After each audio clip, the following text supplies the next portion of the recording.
The cigarette case is inscribed with Cecily's name. Who is Cecily? Is, I guess, Jack's niece. So we are closer there to seeing that she's some sort of relation to Jack. Because if you're Algernon and you open a cigarette case and you read the inscription that's there, you're going to be like, what's the deal? Why is this girl giving it to you? So we have these pieces, and notice how the construction of the play gives us little bits of details each time, just a little bit more about the inscription. First, Cecily. Why is she small? Why is she this? We see how that builds out as it goes to continue to catch him in the line. So we understand there's something there. What's the deal with the names?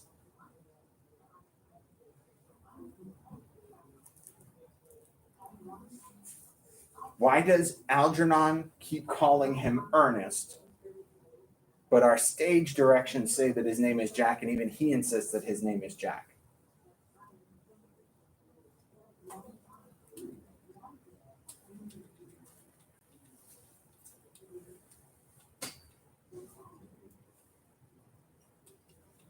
He just cleared that up for you.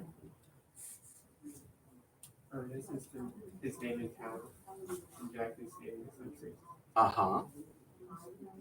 So previously, we've talked about the fact that Jack owns a country house out in Shropshire.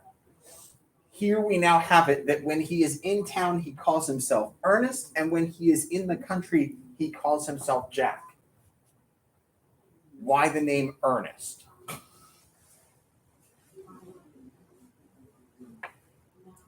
That might seem like a random question, but think about how it's used here for comedic purpose. It is, if you notice in Algernon's speech before Jack clears it up. He says, "You look as if your name was Ernest." And then says, "You are the most earnest looking person I ever saw in my life." But we notice that in saying that, he says it this way. This is a pun. We're playing on the fact that both words are said the same and sound the same, but they mean very different things. This version of earnest means honest, genuine. And so when we're looking at it, is that appropriate for a guy who has a false identity? No, not at all. Now look at where we just left off. He makes the worst dentist joke in the world there to undercut this idea of a false identity. Dentists make impressions of your teeth. So to introduce it that way, we see Oscar Wilde's wit at play, even though they're talking about very serious things. Engagement, familial relationships. Hey, the fact that you have a fake name. We still bring it back to these lightsome, humorous sorts of constructions. When we look at this kind of falls into this comedy of manners. These are not always going to be heavy, serious topics. They may be serious, but they're going to deal with them in a really casual and light way. It is meant to be entertaining, not serious or engaging. What are some of the other social issues that you noticed maybe got brought up or mentioned in the point of talking about this and getting to this idea about who Jack is, who Cecily is, what these things are? What are some of the things that stood out to you?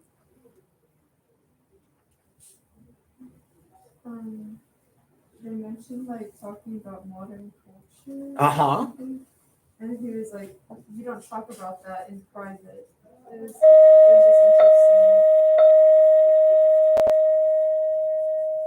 Exactly. They talk about modern culture and say it's not a proper topic to talk about in private, as though it has to all be out there in the public eye. Do you feel like that's still a relevant joke, more than 100 years after it was written? That modern culture is often about calling things out publicly rather than talking about things privately? Yeah, I mean, consider How many times have J-Lo and A-Rod broken up in the last couple of months? And it wants to be everywhere. Who cares if they broke up? Sorry for them. Why do we have to all talk about it? Notice too that they also talk about in that conversation about modern culture, reading right before it. Oh, it's absurd to have a hard and fast rule about what one should read and what one shouldn't. More than half of modern culture depends on what one shouldn't read. Notice that joke that we're often attracted, bless you, to scandal. We're attracted to things we shouldn't do just because somebody told us, hey, don't do this. Any other topics that stood out to you that we can look at here?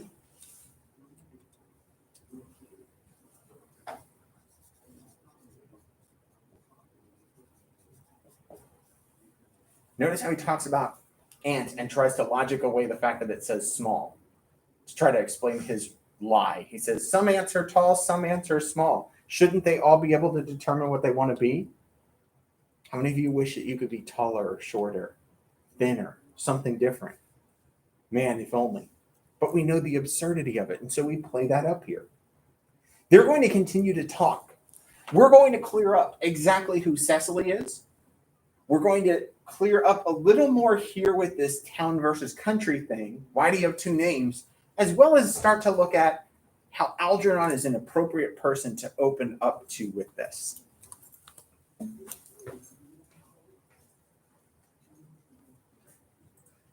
Well, that is exactly what dentists always do. Now go on. Tell me the whole thing.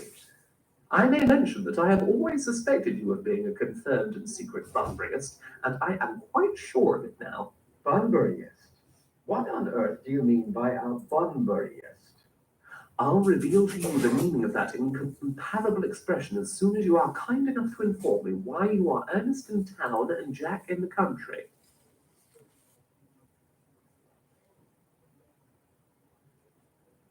In the country. Well, produce my cigarette case first. Here it is. Hands, cigarette case. Now produce your Sorry, this computer's being really slow.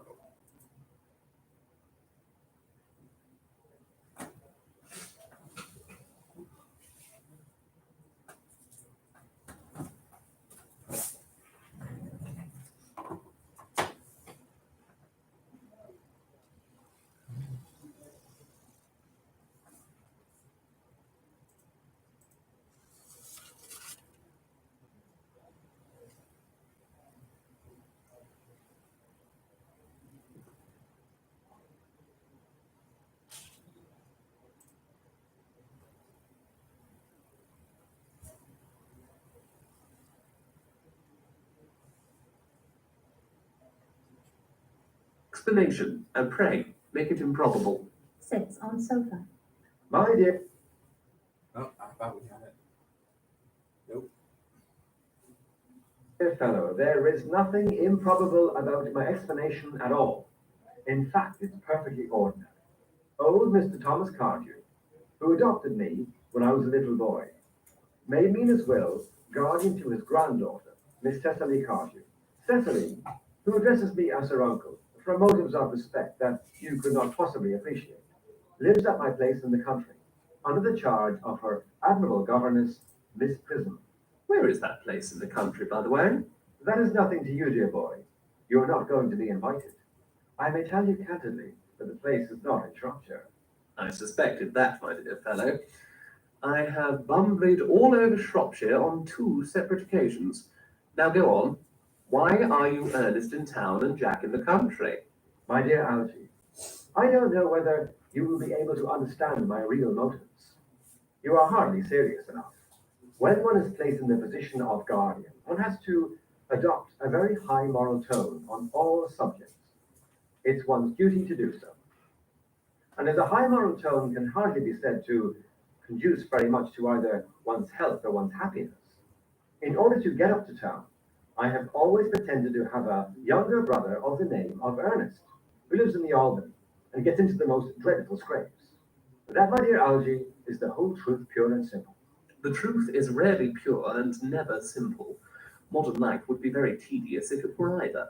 and modern literature a complete impossibility. But that wouldn't be at all a bad thing. Literary criticism is not your forte, my dear fellow. Don't try it. You should leave that to people who haven't been at a university. They do it so well in the daily papers. What you really are is a Bunburyist. I was quite right in saying you were a Bunburyist.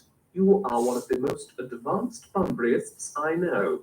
What on earth do you mean?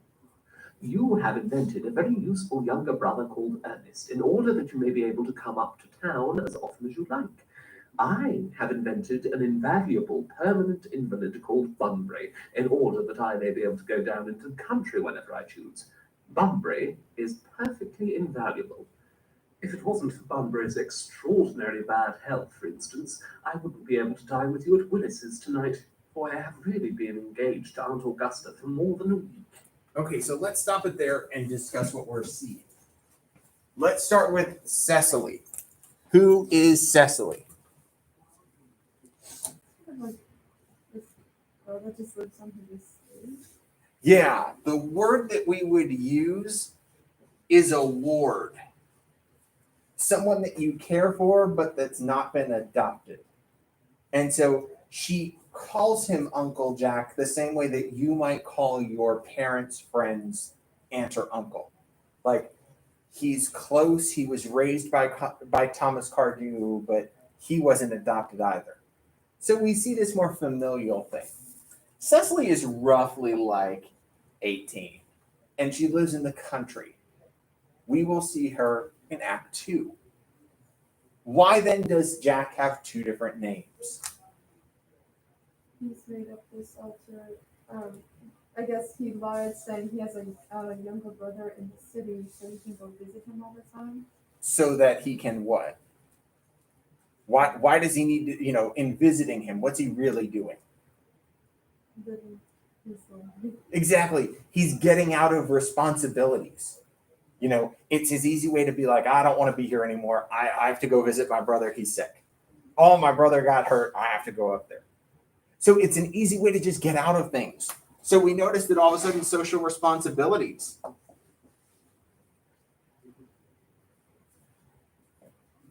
comes up. And even look at how he addresses Algernon about it. He says, I don't know whether you will be able to understand my real motives. You're hardly serious enough. When one is placed in the position of guardian, one has to adopt a very high moral tone on all subjects. Well, would that be moral to do what he's doing?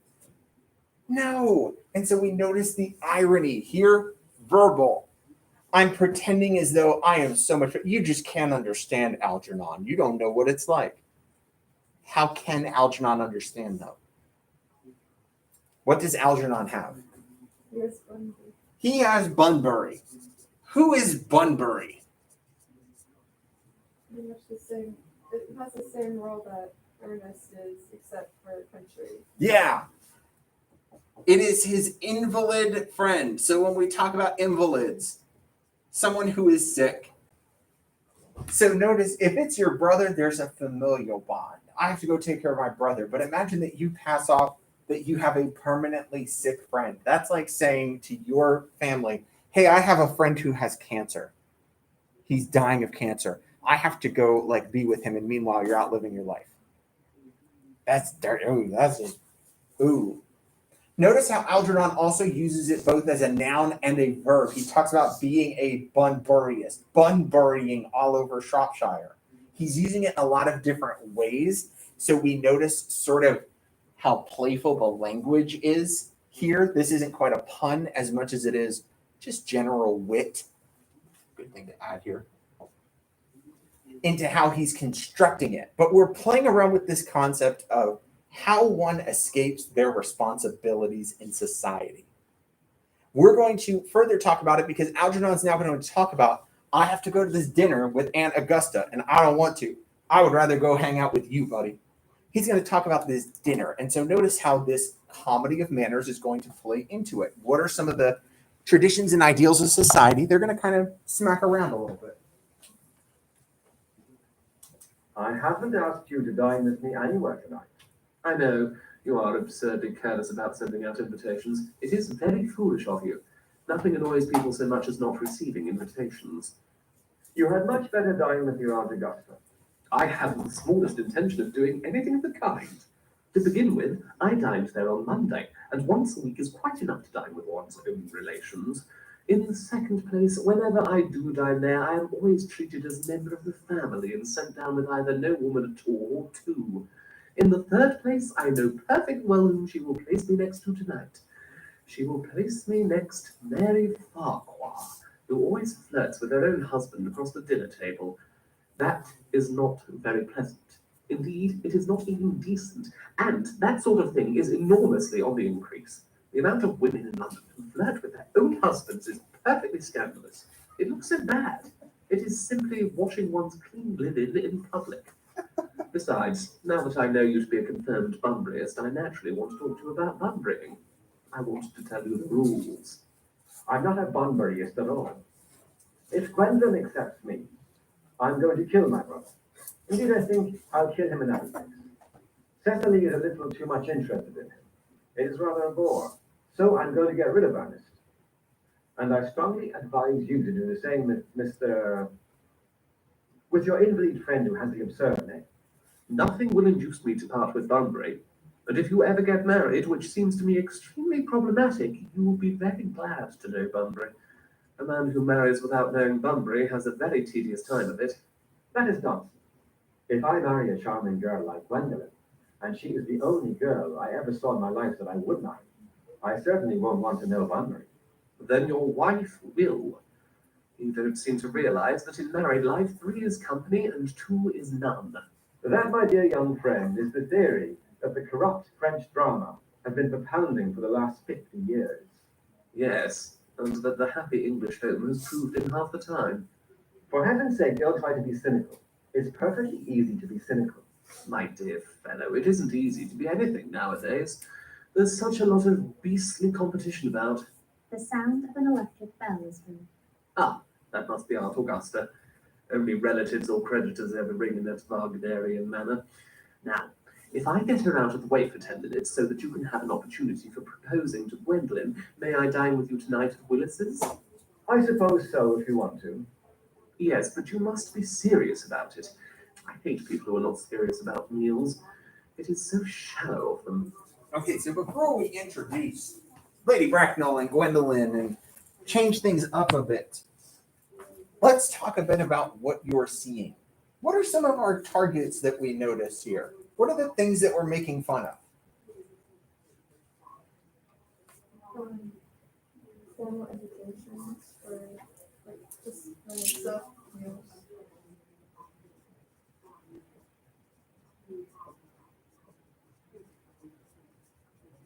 So let's talk about this formal invitations as well as formal dinners as a whole. What are some of the targets that we poke fun at about that?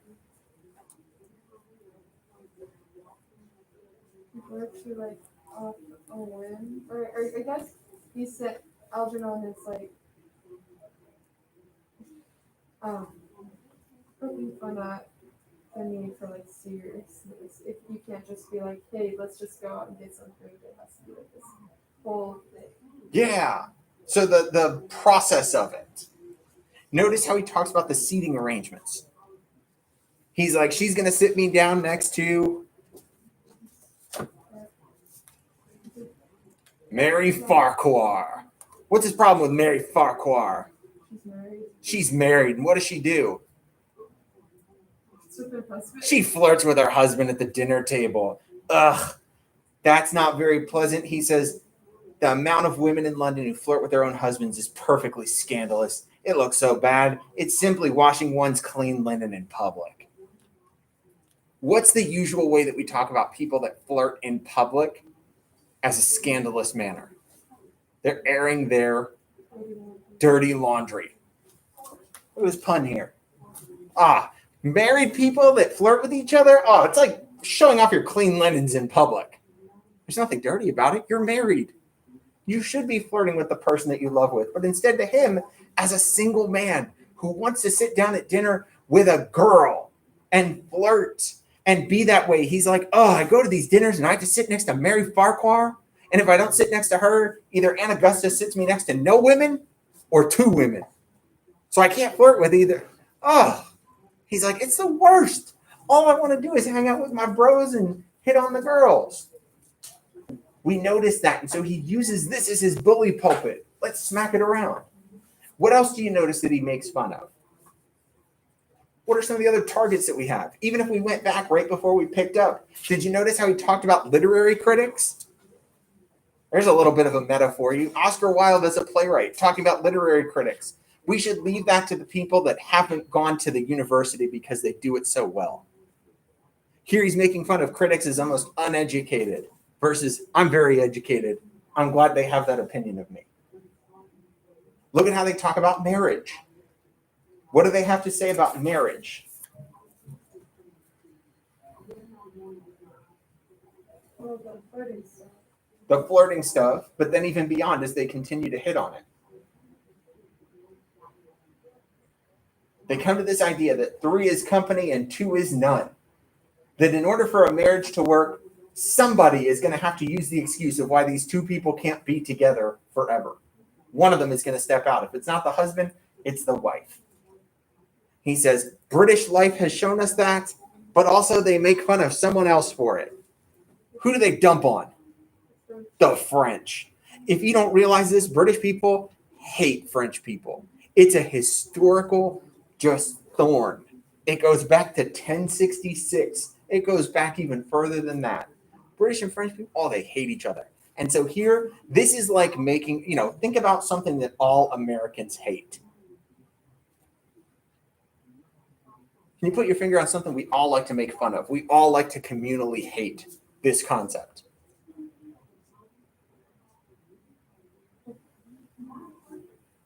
Nothing? Nobody that's a normal target? Okay, there you go. This would get the same laugh as though Americans are making fun of British people for their bad teeth and their awful food and their stupid accents. Everybody would laugh. It's the same way. When we make a joke about French people in a British work, everybody's like, those dirty French people, those cheese-eating surrender monkeys, ha, ha, ha, ha. It would get a big laugh. So we notice multiple targets as we go through here. We now have this plan, and we're now going to introduce to the Lady Bracknell and Miss Fairfax. Gwendolyn's last name is Fairfax. And so we're going to notice Lady Bracknell is a proper woman of society. And so just in your head, before we hear her and before we introduce her, imagine what you are supposed to expect.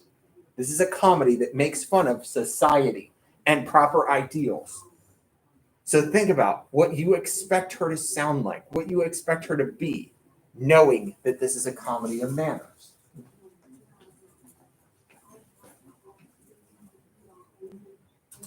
Enter Lane. Lady Bracknell and Miss Fairfax. Algernon goes forward to meet them. Enter Lady Bracknell and Gwendolen. Good afternoon, dear Algernon. I hope you are behaving very well. I'm feeling very well, Aunt Augusta.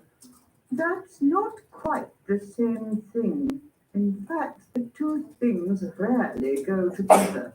Bless He is you. gentle and bows to him with icy coldness. To Gwendolen. Dear me, you are smart. I am always smart. Am I not, Mr. Worthing? You are quite perfect, Miss Fairfax. Oh, I hope I am not that. It would leave no room for developments, and I intend to develop in many directions. Gwendolen and Jack sit down together in the corner. I'm sorry if we are a little late, Algernon, but I was obliged to call on dear Lady Harbury. I hadn't been there since her poor husband's death. I never saw a woman so altered. She looks quite 20 years younger. And now I'll have a cup of tea and one of those nice cucumber sandwiches you promised me. Certainly, Aunt Augusta. Goes over to tea table. Won't you come and sit here, Gwendolen? Thanks, Mamma. I'm quite comfortable where I am. Picking up empty plate in the foreroom. Good heavens. Lane, why are there no cucumber sandwiches? I ordered them specially. But there were no cucumbers in the market this morning, sir. I went down twice. No cucumbers? No, sir. Not even for ready money. That will do, Lane. Thank you. Thank you, sir. Goes out. I am greatly distressed, Aunt Augusta, about there being no cucumbers, not even for ready money.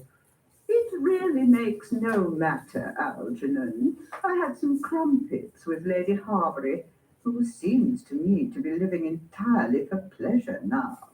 I hear her hair has turned quite gold from grief. It certainly has changed its colour. From what cause, I of course cannot say.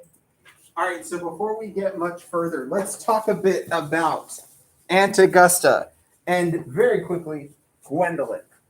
Before we go to Aunt Augusta, let's talk about Gwendolyn. What do you make of her comment to Jack in greeting? Well, she said, does she talk to him? Yeah. Yes. Things can develop in many directions. Yes. Get pregnant or something like that. Not quite that one. Not quite that she is pregnant, but she's definitely giving us a innuendo-laced phrase. I hope to develop as I get older, like in terms of my mental capacity. I hope to develop socially, but she's also clearly indicating sexual as well. Like, yeah, let's do this. I'm interested. Audience would laugh. We move them off. Then we introduce Lady Bracknell. What do you notice? What I expected. Very much what you expected. And notice, it should be. She's got to be the stuffy, uptight socialite who's holding the line on what she sees as proper because she's the only character that has a title. And so if we're creating this comedy of manners, she is the ultimate kind of kicking post to go after because she is highest in that social order. Talk to me about how they discuss Lady Harbury. She's just having a good time after her husband's death. Notice how here we're making fun of grief and mourning. This is all incongruity and irony. What do we expect a widow to be showing that Lady Harbury definitely isn't? Aging. She now looks 20 years younger. What else? Just overall, like mourning is when she's like they say she's just living for pleasure now. Exactly. She lives for pleasure now as though her husband was keeping her down. Her hair has turned gold as opposed to turning white. We're absolutely turning on its heels those expectations. So we're going to get laughs because of those situations. They're now going to start to talk about the dinner plans and all of that. And of course, we get the joke about the cucumber sandwiches. That's just obvious. And we said we should have gotten that even from reading yesterday. We knew where they were going. Algernon crosses and hands tea. Thank you. I've quite a treat for you tonight, Algernon. I'm going to send you down with Mary Parker. She's such a nice woman and so attentive to her husband. It's delightful to watch them. I'm afraid, Aunt Augusta, I shall have to give up the pleasure of dining with you tonight after all. I hope not, Algernon. It would put my table completely out. Your uncle would have to dine upstairs. Fortunately, he is accustomed to that. It is a great bore, and I need hardly say a terrible disappointment to me. But the fact is, I have just had a telegram to say that my poor friend Bunbury is very ill again. Exchanges glances with Jack. They seem to think I should be with him. It is very strange. This Mr. Bunbury seems to suffer from curiously bad health. Yes, poor Bunbury is a dreadful invalid. Well, I must say, Algernon, that I think it is high time that Mr. Bunbury made up his mind whether he was going to live or to die. This shilly-shallying with the question is absurd. Nor do I in any way approve of the modern sympathy with invalids. I consider it morbid. Illness of any kind is hardly a thing to be encouraged in others. Health is the primary duty of life. I'm always telling that to your poor uncle, but he never seems to take much notice, as far as any improvement in his ailment goes. I should be much obliged if you would ask Mr. Bunbury from me to be kind enough not to have a relapse on Saturday, for I rely on you to arrange my music for me. It is my last reception, and one wants something that will encourage conversation, particularly at the end of the season when everyone has practically said whatever they had to say, which in most cases was probably not much.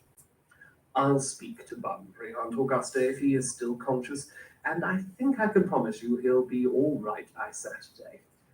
Of course, the music is a great difficulty. You see, if one plays good music, people don't listen, and if one plays bad music, people don't talk. But I'll run over the program I've drawn out, if you will kindly come into the next room for a moment. Thank you, Algernon. It is very thoughtful of you. Rising and following Algernon. I'm sure the program will be delightful after a few expurgations. French songs I cannot possibly allow. People always seem to think that they are improper and either look shocked, which is vulgar, or laugh, which is worse. But German sounds a thoroughly respectable language, and indeed I believe is so. Gwendolen, you will accompany me. Certainly, Mamma. Okay, so if we look at some of the pieces that we have here, what stands out to you about Lady Bracknell and some of the targets that she goes after? Well, it's Yeah, look at her conversation about invalids, as though it's not something to be encouraged to be sick. Well, obviously, we all agree with that. So we notice the verbal irony that we're being presented with. What else? As well as to top it off, her kind of tone about, your friend should either decide whether he's going to die or not. Make up your mind. Think about how that relates to the upper classes, as though it is this thing of they have the choice of whether they can be healthy or not. Whereas those of us that are less than, surely they have that choice as well. I guess French music. Yeah, look at how we go after the French again. We just bash them down. But then she mentions German music having a certain tone. Well, remember that we're not talking about singing. And so we'd be looking at composers there. But again, it's just a way to make fun of the French. We also do talk about the social seasons. So remember that this is the era of having social parties and gatherings, and they would be arranged into what's called a season, so that it would be like, we do this for this span of time and then we take a break. Notice how they talk about the table. And, we even make fun of her husband, Algernon's uncle. Well, he's used to dining upstairs. That would be like saying my husband is used to sleeping on the couch. Almost seemingly indicating, well, he doesn't get to be a part of everything. It's just there. Anything else stand out to you? I just thought it was funny how that particularly not that much to say when talking to the socialists. Yeah, that we're at the end of the season. These people have been together for all these other times. They're running out of stuff to talk about. We got to end it. Even look at how they talk about the music. And you probably noticed this when you put music together. If the music's really good, people don't always talk as much. They're listening to the music. But if the music's really bad, it causes all kinds of other problems. We always want that decent mix. So we're creating this comedy out of the situations that we're presented with, and we're not quite done yet. Tomorrow we will introduce and look at Gwendolyn and Jack's relationship. We will see the proposal, and we will hear the problems that come with it. So we'll stop for today.